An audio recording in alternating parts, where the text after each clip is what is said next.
All right, testing 1, 2, 3 sounds about good to me. Wow, that rhymed. So getting back into my podcast has been allowing me the opportunity to talk about things that I could just talk about really quick, turn on the microphone, and just have at it. My YouTube channel and the other mediums like that just don't allow that kind of freedom because I have to edit it. I have to, chop it all up and put visuals over it, and I have to collect those visuals and then overlay it with adjustment layers and things of that nature. So if I'm feeling about something like one week, then I have to upload it the next week because the week in between, just that's the whole time of me actually making the video. But the podcast episode, I more or less do a lot less with it. I just record it, maybe throw on a couple of effects and whatnot, and it will just come out to be the way that it is. Now, what the content is about podcasts is what I actually say and exemplify and put out there. Where if I'm doing a YouTube video, then it's like I'm trying to get to a certain objective. I'm trying to tell you about something specific. I say all of that to say, and I know that we're already like a minute or so into it, almost 2 minutes, and I haven't even talked about what we're going to be talking about today, but I'm just saying all that to say that what I want to talk about today is pretty visual. It's a very it's a visual thing. I wish I could say, I wish I could exemplify, I wish I could show you my thoughts on this sort of idea. But I can't because I don't really want to put this in a video form. I don't want to put out my raw thoughts on video form. That's why I have this podcast, to say my raw thoughts about things and maybe just start ranting. I think Nate's rants might become a thing of just a podcast series of just me ranting. I don't know. It'll all go up on the GR8 podcast, but this is where we're at now, right? What I want to talk about today is the difference between good shows and bad shows, good television and bad television. I have an example for a good television show, and I have an example for a bad television show, and I just want to get into the meat of it. I have no idea how long this is going to take me. I only have about 15 minutes or so until I actually have to go, so I'll keep an eye on the time, but we will see where this takes me. So the idea of this came about when I sat down yesterday, September 19th or September 20th, 2023. And what I watched was the season finale of Ahsoka, episode 6 of season 1 of Ahsoka on Disney Plus, the Star Wars show that involves Ezra, Ahsoka, Sabine, Thrawn, and everybody that's within that show. And then I also watched the season finale of Winning Time, Rise of the Lakers Dynasty, that involved Magic Johnson, Kareem Abdul-Jabbar, Jerry Buss, Jeannie Buss, and all those real life characters. The season finale for that show, season 2, which actually is now the show finale, the series finale of that show, because it had just got canceled. And I think hearing the news of that really just made me angry, mostly because it's an assortment of things. But I've been watching Ahsoka for the last 6 weeks. I was pretty hyped up for this show because I like Ahsoka. I think there's so many things that you can do with her. She's probably my favorite Star Wars character. I really don't know. I don't think I have a favorite Star Wars character. I have favorite Star Wars movies and thoughts, ideas. I have favorite Star Wars battles. I have favorite Star Wars concepts, but I don't think I have a favorite Star Wars character. It would probably be between Han Solo and Ahsoka. I've never really put that much thought into it, but I love Ahsoka. I love what she represents. I love what she does in the Clone Wars. I love how she's just never referenced in the movies because they just didn't get that far. And then once they actually came to the shows, they're like, let's make this character, but they didn't shoehorn in a character.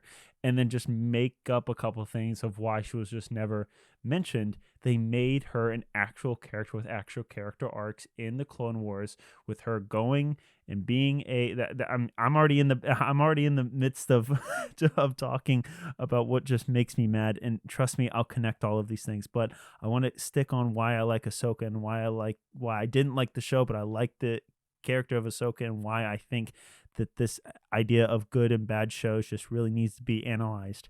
Ahsoka in the Clone Wars TV show, the animated one, she goes through this character arc of being Anakin's Padawan, and we know that Anakin eventually turns into Darth Vader, but we see Anakin as a Jedi Master, or at least an apprentice, at least somebody, Ahsoka is learning under. She goes through this massive character arc where she understands what it's like to be a Jedi, what it means to be a Jedi, and she just doesn't think that what the Jedi are doing is good. There's numerous things that happen. You're gonna have to go watch the show to see those things. But she turns away from the Jedi Order. She says, "I'm not going to be a part of this. This is not who I'm going to be. This is not going to be my legacy."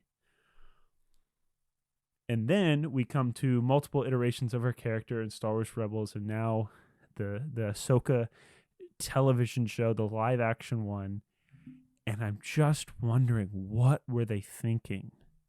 Dave Filoni, Kathleen Kennedy, the rest of Lucasfilms, the rest of Star Wars, the rest of Disney had an idea with Ahsoka in this animated TV show, in this entity that they wanted to tell. They had a story to tell, and they told it. But things just, I don't know. I don't get it. The show, this live action show, the 2023 live action show of Ahsoka, might be my least favorite thing of all time. And that really makes me mad, because I love Star Wars. I love Ahsoka. I love the ability to tell interesting stories about characters. But this is just probably Disney's last final swing and a miss for me. I can't keep going on. I can't keep watching these shows that don't tell an interesting story, that that isn't shot creatively. There's nothing fun about these characters. The editing is god awful. The lighting and the coloring and everything about these set designs and these scenes, none of it's interesting. None of it's fun. None of it's hope inspiring. Nothing. I don't learn anything. And what really, really made me mad is, I think it's the second to final episode of Ahsoka, last week's episode, not this week's. Or what is today? Today's Thursday, right? Well, it doesn't matter. Yeah, last week's. I watched an episode of the show where I had given up on the show. I had given up on this show. I've given up on Ahsoka. But it was just this weird last ditch effort to just say something, and I perked up a little. You know that little meme of like the guy, or the little picture of the guy playing on a video game, and he's leaning back and he's like leaning forward now because things are getting serious. That's what I did with this Ahsoka show. I legitimately thought, this is the worst show of all time. But the episode came around and I started watching. I was like, I'm gonna actually learn something. I'm gonna see something that I haven't seen before. And what happened and what transpired in that show and what transpired in that episode, again, I don't want to get too far into it. Because you can just go watch the show and you can watch all of these things and form your own opinion. But what happens is Ahsoka goes on this near-death experience where she goes into this weird trance or whatever. I don't know really what it was, but she sees Anakin. She sees Hayden Christensen. This is all live action, so Hayden Christensen actually came back and fulfilled his role as Anakin yet again and as Darth Vader. It was just interesting to see the dynamic between Ahsoka and Anakin once more in live action. What happens in the show of Ahsoka, what happens in this episode, what happens to Ahsoka, the character Anakin comes up and says, I need to teach you one last lesson. Okay? What's that one last lesson? We go through different scenes of the Clone Wars. They have these different conversations and ideas and arguments. And then we go to the scene of the Siege of Mandalore. And then we finally come back and Anakin says, this is the last thing that I need to show you. You have to either choose life or death, no in between. And Ahsoka, through these different scenes, through these different, fights that she's gone with Anakin, through these different flashbacks to the Clone Wars and the Siege of Mandalore, she sees all of this and she says that she accepts it. She accepts her fate, but she chooses life. Huh. Okay. Now hold on. Now this is, I'm still perked up a little. I'm still like leaning forward. And I'm saying, oh, did Ahsoka, did this Disney live action show actually just try to say something to me? Did I just try to learn something? Was I taught a valuable lesson about life and death? And then I kept thinking, has this show at all been about life and death? Has this show at all been about depression and sadness and not being able to see the path that may have the light at the end of the tunnel and continue to keep taking those strides, continue to take that next step forward? No. This show is not about that at all. No, the first several episodes, and I went back and I looked at the synopsis of these different episodes, and I looked back at these different scenes of what I actually watched and what had actually transpired in the story of the show. And it's just them contemplating whether they should go find Ezra Bridger, because if they go find Ezra, they may find Thrawn, because at the end of Rebels, I haven't seen Rebels, but I get the main gist of it, is that to save the galaxy, Ezra sacrifices himself somehow and goes missing. But he brings along with him Grand Admiral Thrawn, who's the main antagonist of that show. So if they want to go find their friend Ezra, then they, it's very likely that they go also find Grand Admiral Thrawn, who would yet again be another threat to the galaxy, right? That's like the whole idea of the show. When I just think of what consists of good storytelling, I think of the word consistency. What am I learning about a character? What am I learning through a story? And what is the show trying to tell me? The show, up until the second to final episode, had been telling me nothing. It was a perfect television show to just to watch through the phone. Just be on the phone, maybe scroll through Twitter, go scroll through Instagram, do a couple Snapchats, and eventually, it look up every now and then, maybe every, 10, 15 minutes, something actually interesting will happen, and maybe I'll pay attention at the beginning and final scenes of the episode. Not really a whole lot of intense watching Ahsoka required. But the second to final episode did, because I thought it was actually saying something. And then I started thinking about Ahsoka's character.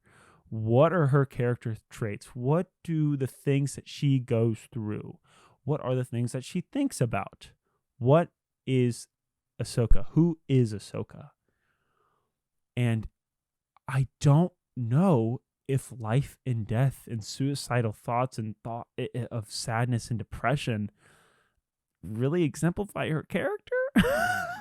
She's gone through so much loss, right, of the Clone Wars and losing Anakin and losing Captain Rex and seeing all these things transpire in her life. And then we find her at Ahsoka, the where the show picks up, and she's looking for the map to Ezra, right? She's looking for things. She's inquisitive. She looks serious.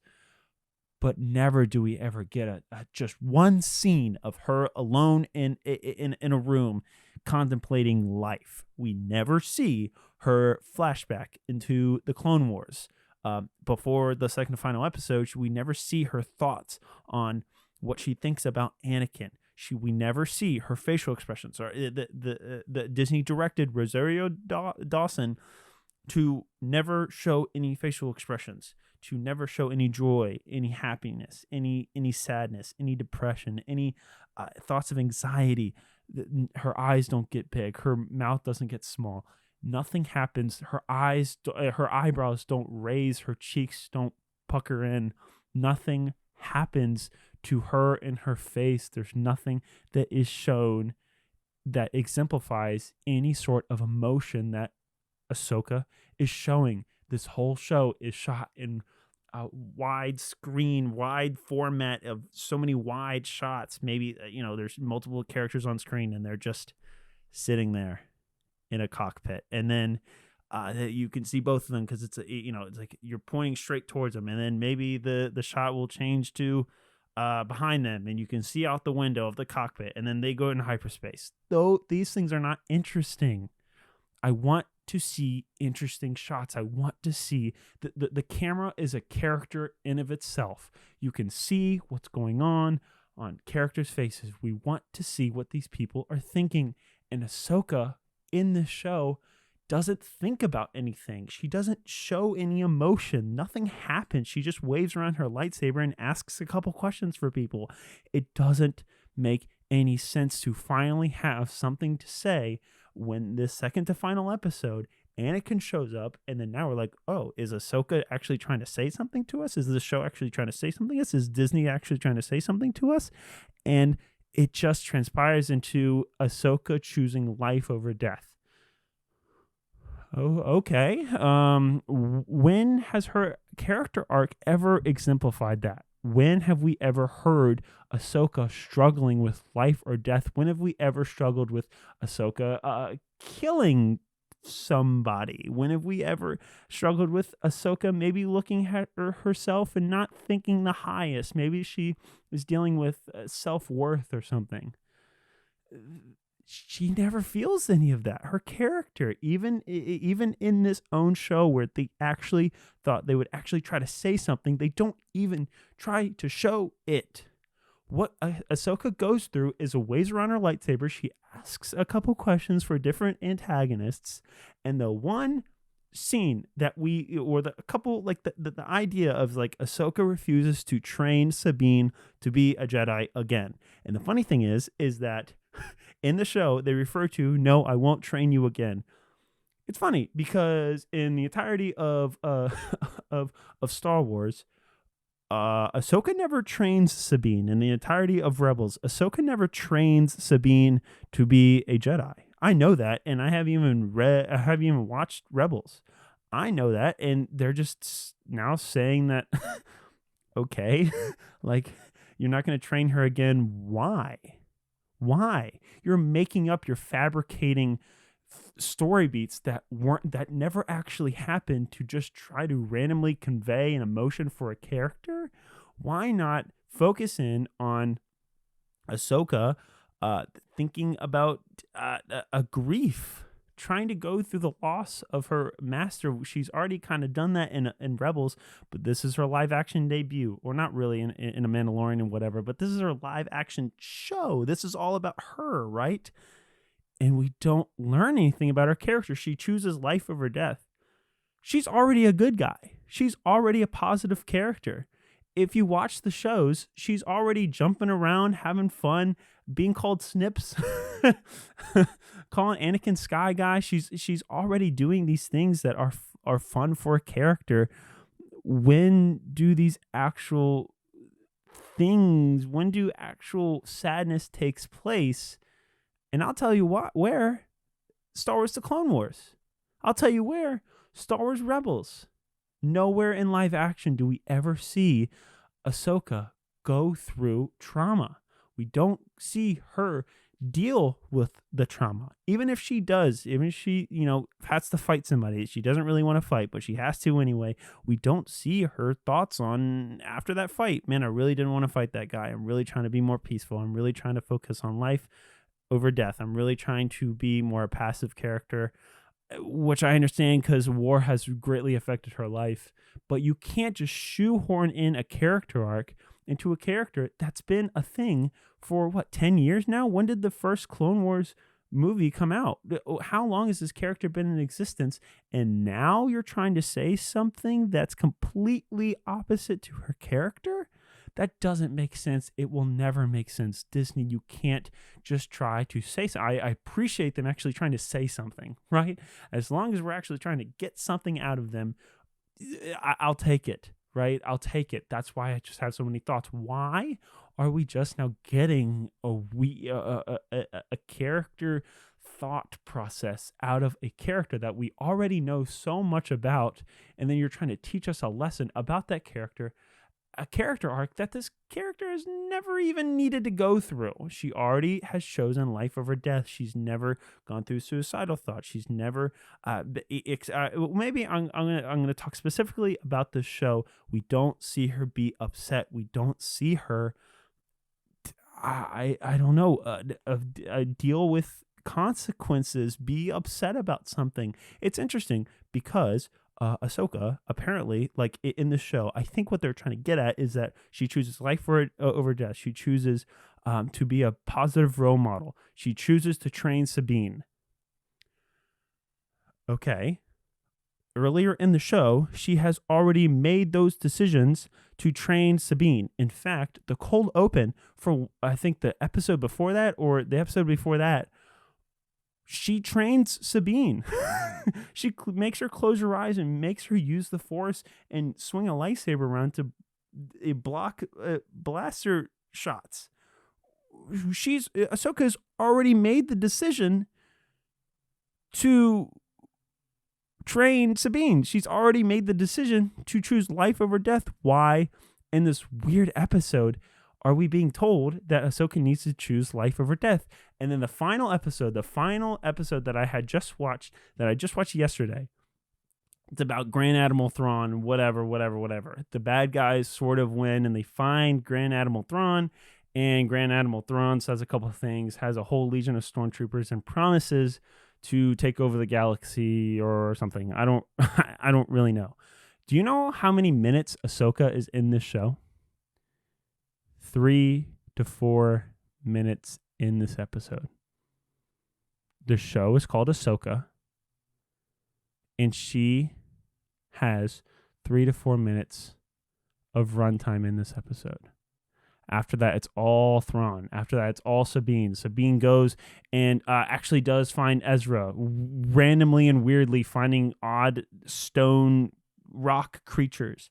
And she goes to this stone rock creatures place or, village or whatever. And this whole episode it's so dark. You can't even see what's going on. There's no color in this episode. There's no color in this show.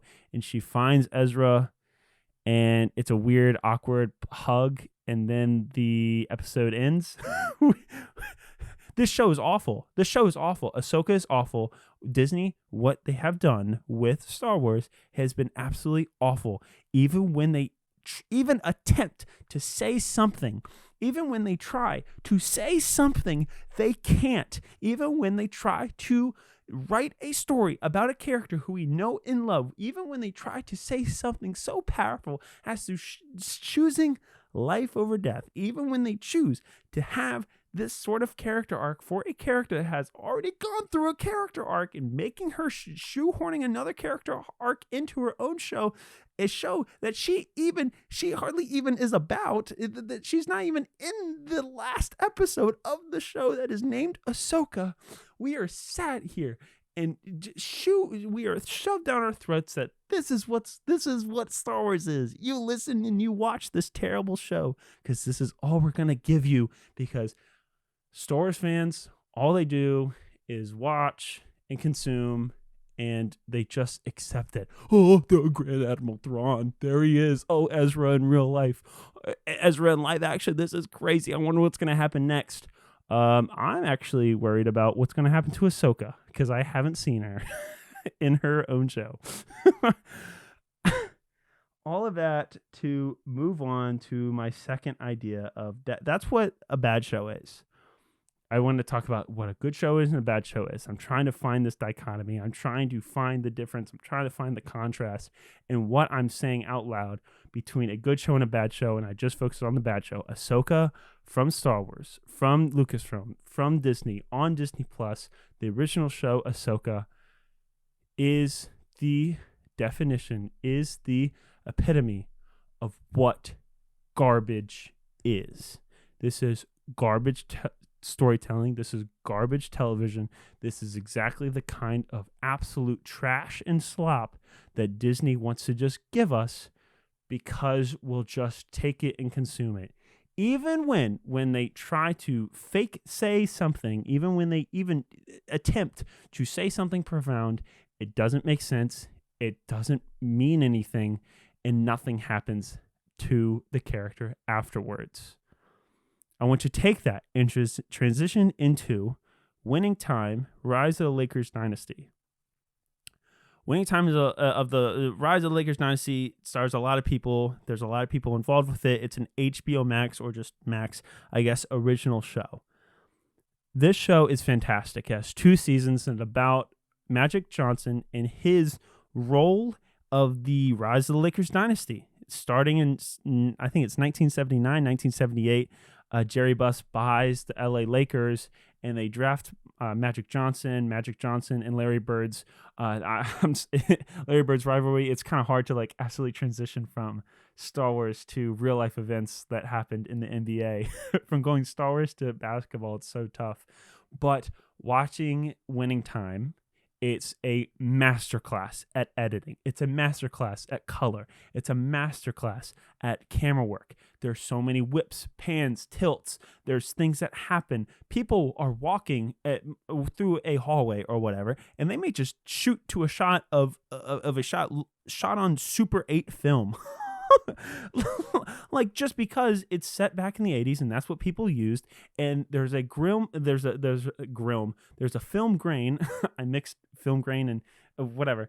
There's a film grain over the entire show, so it actually seems like you're watching something that was made, shot, edited, written and produced and created and distributed all back in the 80s, all back in the early 90s. That this show is different. The show is trying to capture a certain aesthetic. The show is trying to capture a certain maybe person that has lived it, and teach and learn and grow for the people that have not lived that sort of era, or the Lakers dynasty, that had not lived through Magic Johnson's time or tenure and Larry Bird's time and tenure of the NBA, trying to exemplify this is what happened. And they shoot it in such a creative way. Oh my gosh, the acting is just so good. John C. Reilly is one of the best working actors today, simply because of his performance of of Jerry Buss, of Dr. Jerry Buss. It's funny, I was just listening to a podcast, an NBA podcast, The Athletic, and they were interviewing Jeannie Buss, the real life Jeannie Buss. I think she's the owner. She's the owner of the Lakers, I think, or she's the president of the Lakers. I'm not too sure. She's a high power official in the LA Lakers basketball franchise organization. And she's saying that, like, yeah, these ideas, these memories, these scenes are things that actually did happen. John C. Reilly did such a fantastic job portraying my dad, my real life dad, in these events, in these circumstances. And I'm just so surprised that this show had been canceled because it was so good. And John C. Reilly's, this is sort of all what she was saying. I can't, directly quote her, but she was very surprised that the show had gotten canceled because of all these great things that were going for it. What she said was, all of these things. And my dad, she said that her dad had died back in the early 2000s. I think that's what she said. Jerry Buss had died back in the early 2000s, and her memories were all locked up in her head, right? And now that this show is displaying Jeannie Buss's and Jerry Buss's relationship, the father-daughter relationship, the whole relationship of Jerry Buss, buying through the Lakers dynasty, going through the ups and downs of championships and beating and winning and losing and being absolutely humbled by the Boston Celtics and the Philadelphia 76ers, those memories, these things are actually, these are things that actually happened, right? These are things that actually transpired. And she's like, these are all these memories being put out on, visual display. And now that the show is canceled, it's like these memories, they're lost again. And when I heard that on this podcast episode, my heart broke. My heart broke. This fantastic avenue of storytelling that is Winning Time, the Rise of the Lakers dynasty. It might be goofy at times. It might be too fancy edited. There might be too much going on at times. It might be way too fantastical. It may be too satirical. There's a lot that goes on. There's a lot that happens. But Jeannie Buss said that these are memories. These are things that actually transpired. Sure, they may be, like I said, satirical. They may be fantasized a little, but they're real. These are real things that happened, and it's fun to go back and watch and listen and understand and experience all these things and these scenes, these moments of her life, and now that it's canceled due to corporate greed and just the lack of understanding of real, true creativity and art. Because of that, because of the lack of selflessness, the lack of passion, the lack of heart that these corporate suits have, it caused Jeannie Buss to lose all of these memories. Sure, the show is still up on HBO Max. Sure, you can go back and watch it, and I'm sure they're not going to take it off, but the show is canceled. The show is canceled after 2 seasons. The show is canceled, and it's one of the best TV shows I've ever seen, and it's canceled. I'm learning so much. I'm laughing so much. I'm so engaged with the story. I'm loving it. I literally look forward to watch the show, while in comparison, I literally think watching Ahsoka is it's a chore. It's a chore. It's a downright chore to watch that show in Winning Time, the Rise of the Lakers dynasty, displaying Magic Johnson's upbringing in the Lakers sphere in the early 80s. It's fantastic. And it gets canceled. Good storytelling gets canceled. Good art, fantastic art gets canceled. Creativity gets canceled because of corporate greed. It just makes me so angry that Disney, who will not sign with SAG-AFTRA and the other actors and writers, they refuse to pay their writers so much money. And in the end, because of that, they produce shows like Ahsoka. They produce shows like the season 3 of Mandalorian. They produce shows like I don't even know. They produce shows that are just absolute AI-driven garbage slop, and they can make as much stuff as they possibly want with all creativity out the window. But shows like Winning Time get canceled. Real good shows that have a lot of heart and soul and passion made into the edits, the set design, the coloring, the film grain, the acting, the portrayals, the performances, everything that happens, the writing, it all just gets thrown out the window because it's not profitable. People are losing their memories. People are losing, not lives, but livelihoods. I don't know. People are being detached from these fantastic, nostalgic ideas that things have actually happened in the 80s, things that they actually got to watch, and they're being able to relive it because of nostalgia. And it's all being stripped away from them because of corporate greed. And it makes me so angry. It just makes me so angry that things and people are just going to keep on running the show at Disney.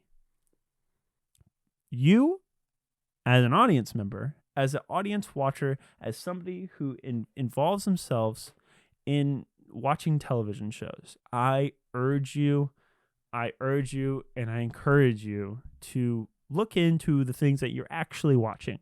Are you legitimately enjoying it? Are you actually having fun watching these shows? Are these shows teaching you something? Are you learning something? Is this something that you actually want to be watching when you turn on the television? And if Ahsoka is a show that you turn on and all of those things apply to you, I enjoy watching the show, this is fun, and I look forward to watching each episode, then you seriously need to understand that you do not support art. I'm sounding like a liberal here. You don't support art. You don't support good things. You don't enjoy good things. You don't like these. You don't like good things. You just want to be stimulated. You just want the audience. You just, as the audience, you just want to be thrown things and just you consume them all. Oh, look at all that. Yeah, Thrawn, Ezra, the Night Sisters. Oh, all this other stuff.